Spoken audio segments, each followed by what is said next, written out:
Alors, on me demande souvent comment est-ce que l'on doit démarrer sur Atso. Alors, vous avez une façon très simple pour démarrer sur Atso qui est de suivre la formation qui va vous donner une suite pédagogique pour rentrer dans l'utilisation du bordereau et qui va effectivement vous donner un maximum d'informations. Mais on n'est pas toujours dans ce cas-là. Parfois, on est complètement charrette le jour où on découvre Atso. On travaille jusqu'à minuit, 3 heures du matin. Parfois, on arrive sur un poste et on doit découvrir un projet d'art parce que, bah voilà, on va nous charger, on va nous mettre en charge de ce projet-là. Et on a découvert Atso, on veut absolument l'utiliser parce qu'on bon, bah, on s'est rendu compte quelque part que c'était pas si mal. Alors, comment on fait si on est en surcharge de travail? Est-ce que vraiment c'est le moment de se lancer sur Atso? Alors, avec cette vidéo, je vais vous montrer que oui, en effet, c'est tout à fait possible et vous allez pouvoir vous vider la tête, vous allez pouvoir marquer toutes vos remarques et ça n'est pas du tout un travail en plus, c'est quelque chose qui va vous permettre d'organiser vos pensées et de tout noter à un endroit bien précis et de l'organiser. Alors, je m'appelle Adrien Sauvy, je suis le fondateur des solutions Atso. C'est un outil de management de projets de travaux. Architecte et inscrit au tableau depuis 2008, je suis là pour t'accompagner à devenir un véritable maître d'œuvre. Je suis là pour que ton architecture s'exprime pleinement et que tu en tires toute la satisfaction que tu mérites. Alors, avant d'aller un tout petit peu plus loin et vous expliquer justement comment démarrer avec Atso sans que ce soit un poids, sachez que vous pouvez télécharger et utiliser l'outil là, maintenant, tout de suite. En dessous de cette vidéo YouTube, sur lequel vous pouvez cliquer sur le petit pouce, vous pouvez vous abonner, vous pouvez faire des commentaires, mais vous pouvez surtout dans les commentaires, la description de la vidéo, vous pouvez télécharger l'outil gratuitement, avoir les premières vidéos, et puis vous voyez que sur cette vidéo, je vais vous apprendre à vous lancer sur Atso, comme ça, comme si de rien, vous allez mettre Atso sur l'écran d'à côté, et puis vous allez rentrer dans un projet. Et à chaque fois que vous allez avoir une remarque, une réflexion, une question, boum, Atso, boum, Atso. Vous êtes à l'extérieur, vous avez une info qui vous arrive, pas de souci, j'ai un fichier à l'agence dans lequel je peux mettre 1 million de lignes. Donc je peux vous dire que vous avez largement ce qu'il faut, largement la place pour mettre toutes les informations. Et vous allez voir qu'on peut organiser les informations. Parce que c'est pas le tout de les entasser. Derrière, il faut les traiter, il faut les communiquer, il faut. Voilà. Donc Atso va être là pour ça. Donc, vous êtes chargé d'un projet en nom propre, chef de projet, ou vous êtes complètement charrette. On fonce, on y va. Je vais donc télécharger, j'arrive sur cet écran, je clique sur mon chantier, et à chaque fois que vous allez avoir un truc qui vous vient en tête, vous allez pouvoir écrire ça dans la colonne qui s'appelle item. D'accord? Ce qui va se passer là, dans les prochains jours, c'est que vous allez vider votre cerveau. Alors, pour information, il y a un fichier Atso par projet. Vous êtes dans une agence, c'est votre agence ou pas, ou vous êtes salarié, vous avez peut-être déjà développé vos propres petits outils. Là, il s'agit d'un fichier Excel. Vous n'avez pas à demander l'autorisation à qui que ce soit quelque part. Enfin, je veux pas être outrepassé, mais voilà. Vous téléchargez cet outil. Ça vous permet de gérer l'information. Qui peut vous en vouloir? Donc, vous êtes autonome sur cette décision a priori, hein. Il y a peut-être des règles dans l'agence qu'il faut respecter. Mais a priori, vous êtes autonome sur cette décision. Donc, vous avez un fichier bordereau Atso par projet, et à chaque fois que vous avez un truc auquel vous pensez, vous allez le mettre dans le bon bordereau. Vous allez voir que en pensant à quelque chose sur un des dossiers, hop, vous allez penser à autre chose sur l'autre. Et je vous promets, vraiment c'est une promesse que sur ces prochains jours, vous allez vous vider de toutes vos remarques, de toutes vos questions, tout ça, vous allez avoir une sensation de vide absolument divine et vous allez vous endormir calmement le soir. Voilà. Donc, on fonce, on a une idée, on l'écrit dans la colonne item. On a une question, on l'écrit dans la colonne item et on met un petit point d'interrogation. Et on continue comme ça. Et on continue et on continue. Alors, je vais faire quelques questions. Voilà. Voilà tout ce qui m'est passé par la tête pendant que j'étais en train de rentrer dans le dossier, de regarder les plans, de regarder la maquette numérique, de regarder un descriptif qui est déjà en route.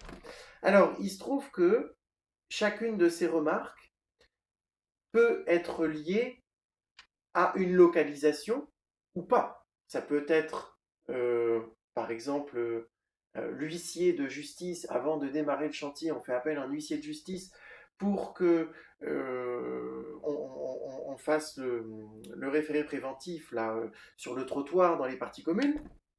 Eh bien, c'est une remarque générale. On va dire que c'était ça. D'accord?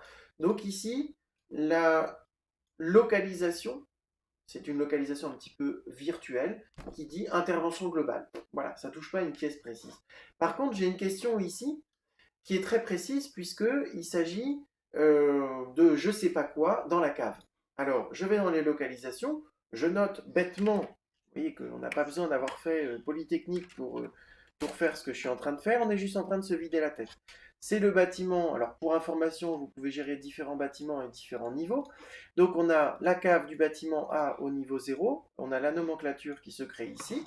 Et pour cette question-là, on a la liste qui se crée ici, c'est le bâtiment A, niveau 0, dans la cave. Donc j'ai une question par rapport à ça.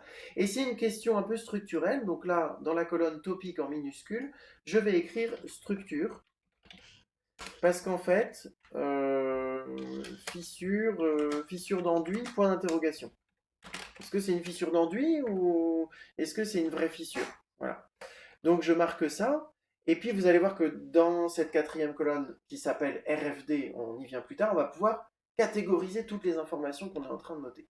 Donc là pour l'instant, l'huissier c'est de l'intervention globale, bah, on a juste à écrire huissier au début et donc prendre le rendez-vous avec l'huissier avant le nanana telle date 2020, voilà.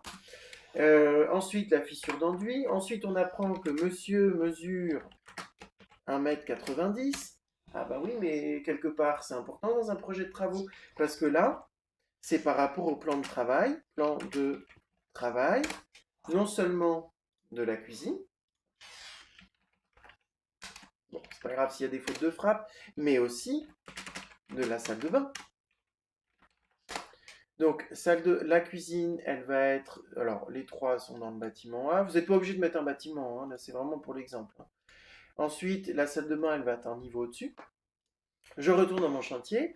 Le plan de travail qui va être au sujet de la cuisine et dans la salle de bain, c'est aussi le plan de travail, mais cette fois-ci, de la salle de bain. Monsieur, mesure 190. Alors, là, je vous le fais un peu scolaire, un peu pédagogique. Après, c'est à vous de décrire les choses. Tout ce qu'il faut que vous compreniez pour l'instant, à cette étape de la vidéo, c'est que le moindre truc que vous avez dans la tête, vous le balancez dans Atso. Voilà. Vous avez plus d'1 million de lignes, donc avant que vous le remplissiez entièrement, il y a du chemin. Voilà. Donc vous vous videz la tête. Alors là, on va faire simple, on va mettre encore quelques questions, on va avoir des remarques parce que en regardant le plan et en regardant le descriptif et en regardant les notes de celui que vous remplacez, vous vous rendez compte qu'il y a une incohérence. Ben, vous écrivez incohérence entre le plan, entre machin. Il faut comprendre que les plans c'est bien, mais ils n'indiquent pas tout. Il n'y a pas tout dans les plans, en fait. Il y a plein de choses qu'on ne peut pas vraiment écrire dans les plans. Vous n'allez pas écrire que monsieur il fait 1,90 m dans les plans.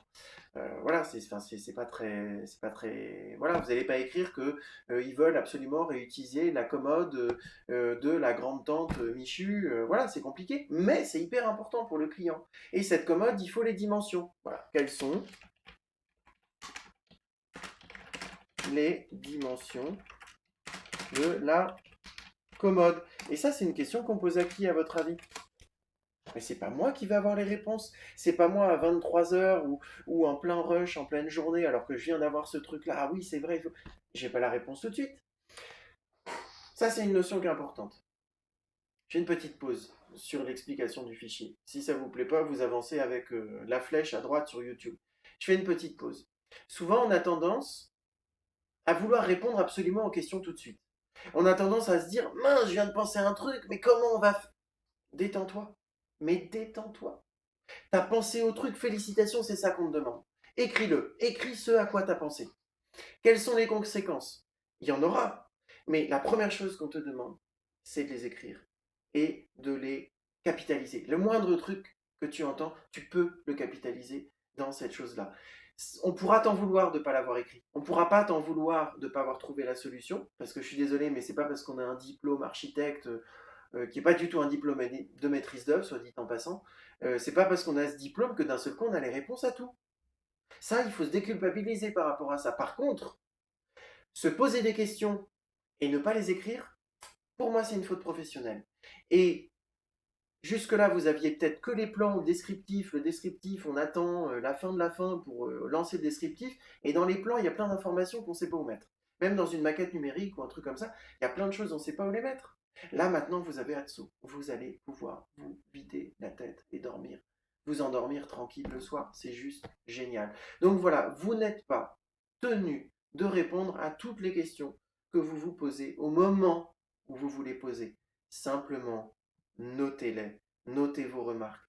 Voilà. Et quand vous allez aller sur place et que vous allez avoir plein de trucs qui vont venir en tête, vous n'aurez plus peur de les écrire parce que personne ne vous demande d'y répondre et vous avez un outil qui vous permet de capitaliser toutes ces questions-là. Alors, on capitalise les questions, d'accord, on capitalise les remarques, ok, mais maintenant on en fait quoi? Parce que là, rapidement, vous allez vous retrouver avec 50, 60 lignes. Alors, il y a ceux qui vont me dire, il y a ceux qui me disent d'ailleurs, oui, mais tu te rends compte, c'est infini les questions. Alors, un, c'est fini. Et deux, imagine que si c'est infini les questions, imagine l'état de ton cerveau. Enfin, c'est juste imbouffable le nombre de. Donc, toutes ces informations-là, boum, dans Atso, et le soir, je m'endors tranquille. Alors, comme il y a beaucoup d'informations, dans Atso, vous avez une capacité à structurer et à gérer vos informations. Alors, on va juste continuer. On va dire que ici, on parle d'éclairage dans la cave. Pourquoi pas, hein, on s'en fiche, c'est complètement virtuel. Et comprenez que là, on est vraiment sur je prends un dossier en cours, je suis méga charrette, et ben j'ai Atso sur le côté pour me vider la tête. Hein. Donc on utilise comme ça, juste comme ça, on ne se pose pas plus de questions. Donc l'éclairage, la douche, et puis pour la douche, on a trois questions. On va dire on a deux questions et une vigilance technique qui nous est venue dans la tête. Donc on prend la salle de bain, CTRL C, CTRL V, voilà. Donc toutes ces informations-là, elles sont structurées en localisation, le thème que chez nous on appelle topic. Donc quand et si vous faites la formation, vous découvrirez ce que veut dire vraiment la notion de topic, qui est le moteur d'Atso. Donc le topic, le thème de travaux, je suis dans cette pièce, il y a un thème finition de sol, un thème finition murale, un thème éclairage, un thème Velux, un thème charpente. Voilà, ce sont les thèmes de la localisation. Et pour ce thème-là, je vais avoir des questions. Tiens, d'ailleurs, j'ai oublié une ligne. Je vais avoir des questions, des remarques. Et vous voyez, des questions, des remarques. Et je vais pouvoir utiliser la colonne RFD. Vous découvrirez ce que c'est que les R, F et D dans les formations officielles mais vous allez pouvoir surtout voir toutes les catégories qui vous sont proposées pour trier ces informations. Alors, comme on est là pour que vous découvriez l'outil, je vous en supplie, les architectes sont perfectionnistes, veulent souvent comprendre très vite, un peu tout, voir tout. Essayez vraiment de rester concentré sur ce que je vous ai appris jusque-là. Les localisations, les topics, les items, le réglage des localisations, point. Et la dernière chose que je vais vous montrer pour structurer toutes les informations qui sont dans votre crâne et qui vous pourrissent le crâne, c'est la colonne RFD. Alors, dans cette colonne RFD, ici, en fait, c'est une liste déroulante. D'accord? Il y a plein de choses. Voilà. Je vous invite vraiment à vous tenir aux deux vigilances qui sont ici, vigilance architecturale et vigilance technique, et la série de questions. D'accord? Donc là, j'ai manqué une première vidéo, donc j'avais déjà écrit vos deux collaborateurs, donc Robert et Gertrude, voilà, vous les saluerez de ma part. Euh, donc Robert et Gertrude, en fait, au début, quand on arrive sur le fichier, ils n'existent pas. Voilà. Ils n'existent pas. On a les questions aux maîtres d'ouvrage, les questions aux artisans, les questions sur les lieux du chantier. Tout est expliqué là, vous savez lire autant que moi, donc vous regardez ces trucs-là. Ensuite, vous avez dans votre équipe Robert et Gertrude. Si je fais CTRL Z, ça va lui plaire ou pas? Oui. Donc, vous venez de personnaliser l'outil. Voilà. Donc, je vous en supplie, quand vous allez utiliser ça pour rentrer dans Atso, essayez de mettre des œillères et de rester sur les deux vigilances techniques et architecturales. Donc, le rouge, le VIG, c'est pour vigilance technique, et Arch pour architectural. Et ensuite, la série de questions. Et puis, n'allez pas trop loin, restez sur les premières questions, les premiers types de questions, ce sera déjà beaucoup. Hein. Le fabricant aussi, hein, on vous demande un plancher chauffant qui sort de je ne sais où, le nouveau truc à la mode et tout, et ben il y a peut-être des questions à poser au fabricant. Sauf que c'est pas à 23h que vous allez appeler votre fabricant. Donc juste vous notez toutes les questions qui vous viennent en tête sur ce produit-là. Hop, on va se coucher, tranquille. J'aime bien dormir, oui c'est vrai. Même si je dors pas beaucoup. Alors, ici, pour chacune des remarques et des questions, je vais pouvoir donc mettre la bonne catégorie. Donc là, j'en sais rien, on va y aller au pif. Alors, par exemple, ici, on va prendre tous ceux où il y a un point d'interrogation. Aucune correspondance. Pourquoi j'ai pas de correspondance? C'est une blague. Bon, il aime pas mon point d'interrogation. C'est pas grave. Donc le point d'interrogation numéro 1, c'est une question que je veux poser. Alors, les dimensions de la commode. C'est une question que je veux poser à qui? Bah, au maître d'ouvrage. Voilà. Celle-là, c'est aussi une question maître d'ouvrage. Est-ce qu'il veut un listel dans sa douche? J'invente. Voilà, donc alors là, pareil, un CTRL-C, CTRL-V, bien sûr. Hein. Voilà. Et par contre, j'ai une petite vigilance technique, une petite vigilance architecturale, on va dire. Hop, là, vous êtes en train de me regarder, là, donc je suis perturbé. Monsieur mesure 1,90 m, donc c'est rapport au plan de travail, donc on va mettre encore une fois les vigilances architecturales. Par contre, prendre rendez-vous. Alors, fissure d'enduit, on va retirer la question, c'est pas vraiment une question. Et là, par contre, on va mettre que c'est une vigilance technique. C'est peut-être quelque chose qu'il faut creuser un peu. Voilà. Et puis, ce truc-là, c'est une autre question qu'on veut poser à Robert. Voilà. Et est-ce qu'on a fait tout le monde? Non.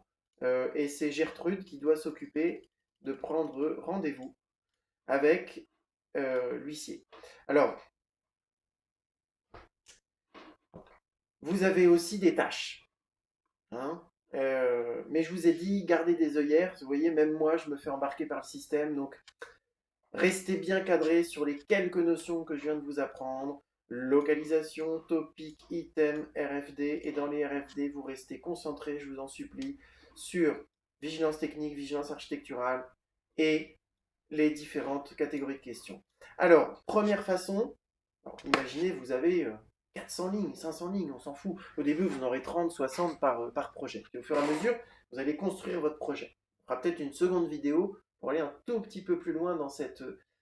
Dites-moi en commentaire si vous avez envie que je fasse une autre vidéo après pour vous montrer comment après, petit à petit, cette manne d'informations va devenir un descriptif sans même que vous vous en rendiez compte. Ouais, c'est une promesse que je vous fais aussi. C'est possible. Alors la vidéo, vous me la demandez, et la promesse sur le fait que ça devient un descriptif sans que vous ayez rien fait de spécial, ça c'est bien réel, et ça c'est bien vrai. Et c'est assez satisfaisant. Donc, première façon d'aller manipuler toute cette quantité d'informations, c'est d'utiliser les filtres d'Excel. Quelles sont les questions que j'ai à poser au maître d'ouvrage? Voilà, tout simple. Quelles sont mes vigilances techniques? Voilà, les vigilances techniques. Donc là, vous pouvez avoir 3, 4 000, 5 000, 10 000 lignes. Vous allez filtrer en disant je veux que les vigilances techniques. Boum, il va vous les sortir. Alors là, il se trouve qu'on n'en a vraiment pas beaucoup. Qu'est-ce qu'on a qui se répète? Les questions au maître d'ouvrage. Alors évidemment, ça va être dans la même localisation. Bah oui. Donc on va mettre une question au maître d'ouvrage ici. Peu importe, on s'en fiche, c'est pour la vidéo. Donc on met les questions au maître d'ouvrage. Et là, on ne veut que les questions au maître d'ouvrage dans la cuisine. Ça vous parle? Est-ce que ça vous parle? Dites-le moi, mettez un pouce bleu si ça vous parle. Faites-moi des commentaires. Donc, alors hop, on fait sauter les filtres. données, effacer les filtres. Voilà. D'accord? Alors ça, c'est la première façon de gérer l'information pour vous, pour manipuler cette information. Et enfin, on a, et la vidéo va s'arrêter sur ce dernier aspect, on a ici ce qu'on appelle un bac à sable. Je vous dirai le nom qu'on utilise dans Excel pour dire ce que c'est, parce que dès qu'on prononce le nom, ça y est, tout le monde part en courant, alors que moi j'ai des stagiaires de troisième qui en une après-midi me font un descriptif complet de la salle de bain qui est à l'étage. Vraiment, vraiment pas compliqué à utiliser. Donc une fois qu'on a rempli ces informations-là, on va pouvoir aller dans le bac à sable. Enfin, vous, parce que vous découvrez l'outil, vous allez pouvoir aller dans le bac à sable. Là, je viens de faire quelque chose de très important, c'est actualiser, d'accord? Donc, on remplit les informations ici, on modifie les informations ici. Quand on arrive dans le bac à sable, on fait actualiser. C'est-à-dire que ce truc, que je ne vous dis pas comment ça s'appelle pour l'instant, il va prendre en compte les modifications qui ont été faites dans la base de données. Voilà. Donc, une fois que ça c'est fait, on clique dessus. Si jamais ce truc-là n'apparaît pas du premier coup, ben, je vous informe parce que déjà pour que ce panneau de réglage apparaisse, il faut cliquer dans cette chose-là. Et si ça n'apparaît pas, vous voyez ici que va apparaître, hop, analyse. Bon bah voilà, c'est foutu. Analyse du tableau croisé dynamique, mais n'en ayez pas peur. Donc vous voyez, je suis à l'extérieur, je suis à l'intérieur, bref, je vais là-dedans et je dis je veux la liste de champs. Et hop, j'ai ce truc-là qui apparaît. Je prends localisation, vous voyez que je prends et je garde ma souris appuyée, et je le mets dans ligne. Ici, je vais avoir donc la liste de toutes les localisations qui sont listées ici. Mais même s'il y a plusieurs fois salle de bain, je ne l'ai qu'une fois ici. Et dans cette liste, je vais faire glisser tous les sujets que j'ai pu noter. Et là-dedans, je vais mettre tous les items. Voilà. Alors, je vais même pouvoir trier en prenant la colonne RFD, que je vais glisser entre topic et item. Regardez bien comment j'ai géré ça. Et donc, qu'est-ce qui se passe ici? Dans la cave, j'ai besoin que Robert me réponde là-dessus et j'ai une fissure d'enduit. Imaginez-vous que vous allez sur place et Robert est avec vous. Ah oui, Robert, il fallait que je te pose cette question. Et puis, dis donc, faudrait qu'on gratte un peu la petite fissure là, parce que je la sens pas trop celle-là. Voilà. Et puis ensuite, on passe dans la cuisine. Monsieur, c'est bien ça, vous mesurez 1,90 m. Ouais, ouais, ouais. Ou vous êtes avec sa femme et vous dites, oui, votre mari mesure 1,90 m, il me semble. Ça fait 2 mois que vous avez rencontré les gens. Boum, vous lui ressortez qu'il fait 1,92 m. 1,92 m, évidemment, vous ressortez la bonne info. C'est un truc de fou. La crédibilité, mais alors là, je parle du maître d'ouvrage, mais imaginez vis-à-vis des artisans, vis-à-vis des BET, vous avez l'information clé, vous l'avez là, hein. Alors qu'elle a été dite il y a 6 mois. C'est juste, il y a un fil conducteur qui est fabuleux. Donc vous allez pouvoir faire comme ça. Mais attends, c'est pas fini. Parce qu'en fait, ce truc-là, vous allez pouvoir le faire en disant dans toutes les localisations, donc là j'ai pris RFD, je veux tout ce qui doit être posé comme question à Robert. Bon, il se trouve qu'il n'a rien à faire, ce pauvre Robert. Mais si je rajoute ici plein de trucs à Robert, voilà, que je retourne dans mon bac à sable et que je fais clic droit, actualiser, boum. Et Rob, il faut que tu me répondes à toutes ces questions-là. Ces questions, vous les avez fait quand? Vous les avez fait quand le mec il n'était pas là, quand il était 18 h et que lui il était parti et que vous c'était parti jusque je sais pas quelle heure de la nuit et du matin, parce que vous étiez en chantier et que vous n'aviez pas tout le monde sous la main, vous avez écrit ça vite fait, vous êtes rentré au bureau, vous vous êtes vidé la tête, vous avez vidé vos notes dans le bordereau.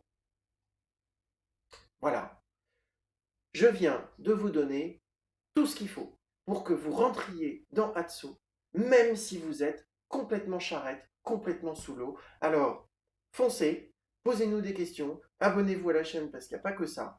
Faites-nous des commentaires, mettez un pouce bleu, venez nous voir chez Instant T.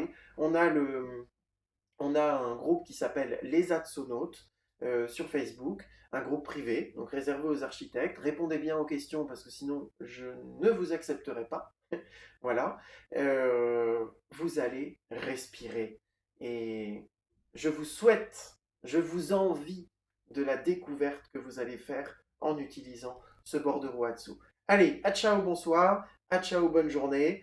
Et à très vite. Et dites-moi bien dans les vidéos, dans les commentaires en dessous, si vous voulez que j'aille un tout petit peu plus loin pour vous expliquer comment on va basculer de ça à un descriptif de façon très subtile, mais tout à fait sûre. C'est une promesse que je vous fais. À bientôt.